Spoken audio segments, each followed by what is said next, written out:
हिंदी में आप सभी को सुस्वागतम। जहां प्रवर्तन निदेशालय यानी ईडी ने दिल्ली के कथित शराब घोटाला मामले में दिल्ली का मुख्यमंत्री और आम आदमी पार्टी सुप्रीमो अरविंद केजरीवाल को चौथे बार समन भेज दिया है। ईडी ने इस ताजा समन में केजरीवाल को 18 जनवरी को पूछताछ के लिए बुलाया है। इससे पहले केजरीवाल और उनकी पार्टी ने ईडी के इन तीनों समनों को गैर कानूनी बताते हुए दरकिनार कर दिया था। एसटी ने 4 जनवरी को रिपोर्ट दी थी कि ईडी मुख्यमंत्री को फिर से समन जारी करेगा, लेकिन समन की बार बार अवहेलना के कारण मामले में उनकी जांच प्रभावित हो रही है। ईडी के तीसरे समन के जवाब में, जिसे उन्होंने अवैध बताया था, केजरीवाल ने कहा था कि ये सहयोग करने के लिए तैयार है, लेकिन एजेंसी का इरादा उन्हें गिरफ्तार करना और चुनाव प्रचार करने से रोकना था। एजेंसी ने कहा है कि वो नीति का निर्माण इसे अंतिम रूप देने से पहले हुए बैठक और रिश्वतखोरी को आरोपी पर केजरीवाल से पूछताछ करना चाहती है। केजरीवाल ने ईडी के पिछले तीनों समन को अवैध और राजनीति से प्रेरित बताते हुए नजरअंदाज कर दिया था।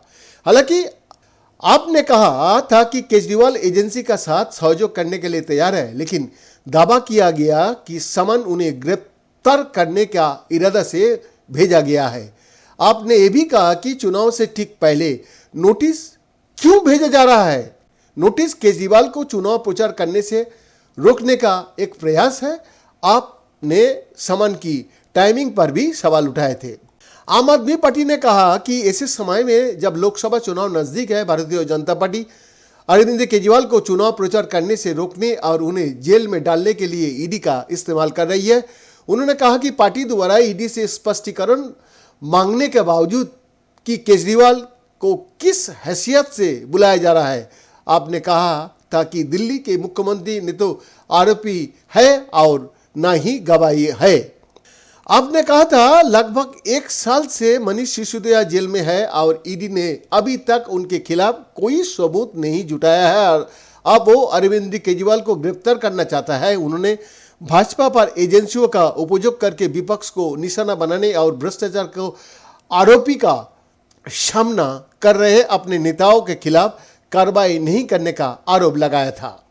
उधर ईडी द्वारा 2 दिसंबर 2023 को शराब घोटाला मामले में दायर अपनी छठी चार्जशीट में आप नेता संजय सिंह और उनके सहयोगी सर्वेश मिश्रा का नाम लेते हुए दावा किया है कि आम आदमी पार्टी ने गोवा विधानसभा चुनाव 2022 के दौरान अपने प्रचार अभियान के हिस्से के रूप में पॉलिसी के माध्यम से प्राप्त 45 करोड़ रुपया की रिश्वत का इस्तेमाल किया, जबकि ईडी ने पहले आरोप लगाया था कि शराब नीति से अर्जित रिश्वत का इस्तेमाल गोवा विधानसभा चुनाव का अभियान का वित्त पोषण के लिए किया गया था। यह पहली बार है कि एजेंसी ने कथित रिश्वत की राशि का उल्लेख किया है और पहली बार आपके प्रत्यक्ष लाभार्थी कहा गया। ये निष्कर्ष कि आपको सीधा लाभ हुआ।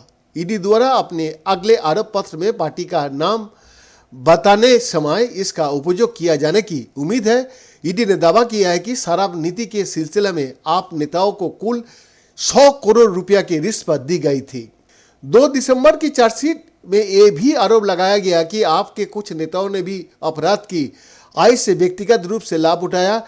इसमें जेल में बंद आप नेता और पूर्व उप मुख्यमंत्री मनीष सिसोदिया से जुड़ी 2.2 करोड़ रुपया की रिश्वत, आपकी पूर्व कम्युनिकेशन इंचार्ज विजय नायर को 1.5 करोड़ रुपया और संजय सिंह को 2 करोड़ रुपया नकद देने का हवाला दिया गया है। ये सभी कथित तौर पर व्यवसायी दिनेश अरोड़ा द्वारा भुगतान किया गया था।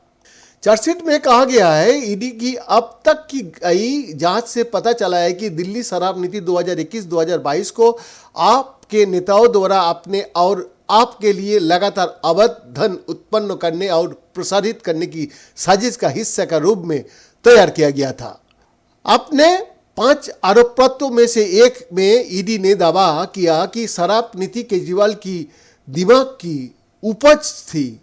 रिमांड पेपर्स में केजरीवाल का उल्लेख कथित बैठकों, प्राइवेट प्लेयर्स के लिए कमीशन और दिल्ली में शराब कारोबार में दक्षिण से राजनीतिक खिलाड़ियों और व्यवसायी को प्रवेश का संदर्भ में भी किया गया है। एजेंसी ने अब तक पूर्व उप मुख्यमंत्री मनीष सिसोदिया और आप के राज्यसभा सांसद संजय सिंह सहित 31 व्यक्तियों और संस्थाओं के खिलाफ शराब घोटाला की जांच में 6 आरोप पत्र दायर किया है। सिसोदिया और संजय सिंह दोनों फिलहाल तिहाड़ जेल में बंद है। बीएन का रिपोर्ट, FTV।